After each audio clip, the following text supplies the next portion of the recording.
अमरावती के कांग्रेस सांसद बलवंत वानखेड़े ने भाजपा समर्थित निर्दलीय विधायक रवि राणा पर जोरदार हमला बोला है।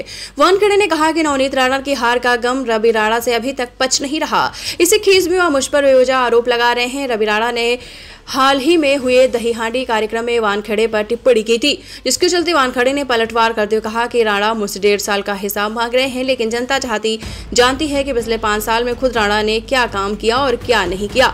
ऐसे में उनकी टीका टिप्पणी केवल बचकानी हरकत है। राणा और वानखेड़े के बीच का पुराना राजनीतिक टकराव अब तेज होता दिख रहा है। हिशोब ही जनता ठेवत असते। नवनीत राणाचा पराभव हा अमरावती जिल्ह्याचा पराभव नाही, अमरावती जिल्ह्याच्या विकासाचा पराभव झालेला आहे आणि देशामध्ये एक चांगली महिला खासदार थांबलेली आहे।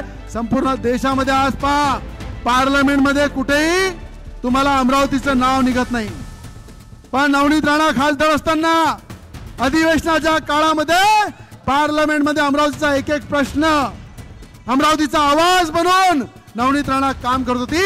आताचा जो खासदार आहे कुठे आहे काय आहे त्याचा आता पता नाही आहे।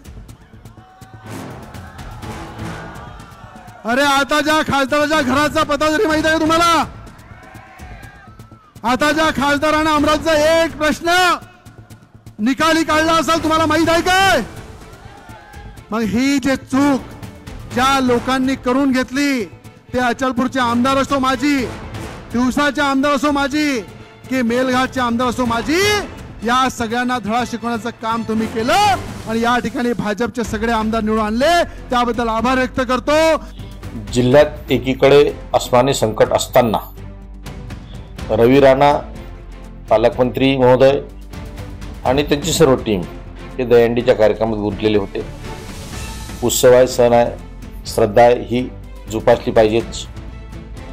परंतु जे काही जिल्ह्यात आज पावसानं थैमान घातलं आणि त्या कार्यक्रमात थैमान घालत असताना त्याकडे दुर्लक्ष करत माझ्यावर टीका करण्यासाठी त्यांनी प्राधान्य दिलं।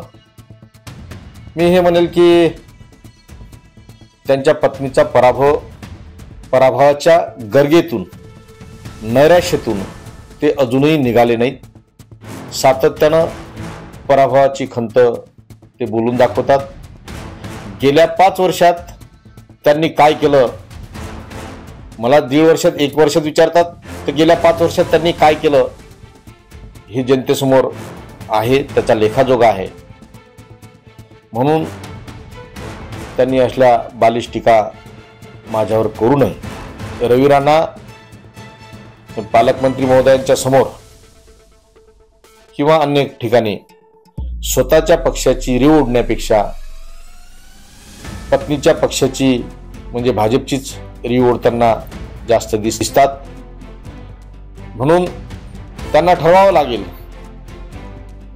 की आपण आपली दिशा कोणती, आपला पक्ष कोणता, आपला पक्ष वाढवायचा आहे की आपल्या पत्नीचा पक्ष वाढवायचा आहे, हे एकदाच त्यांनी सुद्धा क्लिअर केलं पाहिजे आणि भाजपनं सुद्धा त्यांना तशी तंबी दिली पाहिजे। हिंडीच्या वेळेसच त्यांनी टीका केली त्यावेळेसच मी तिवसा तालुक्यात जे अस्मानी संकट आलं त्यावेळेस मी शेतकऱ्याच्या बांधावर लोकांच्या समेत लोकांच्या दुःखात सहभागी होतो। फिनले मिलचं गेल्या 12-13 दिवसापासून आंदोलन चालू आहे। त्या आंदोलनात मी परवाच्या दिवशी सहभागी होऊन संबंधित अधिकाऱ्यांसोबत बोलून संबंधित आंदोलकांना न्याय मिळवून दिला। रवि राणा जे काही माझ्यावर टीका करतात आणि हे म्हणतात की ते कुठं आहेत काय आहेत,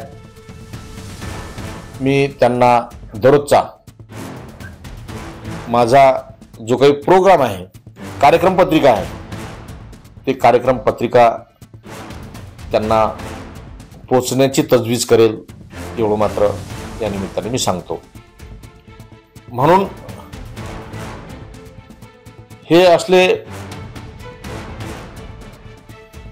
हिरो हिरोईन नाचून लोकांचे प्रश्न सुटणार नाहीत।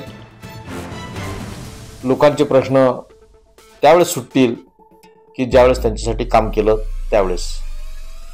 म्हणून राणानं माझ्यावर टीका करण्यात. पढ़ते रहिए fight against criminal daily newspaper.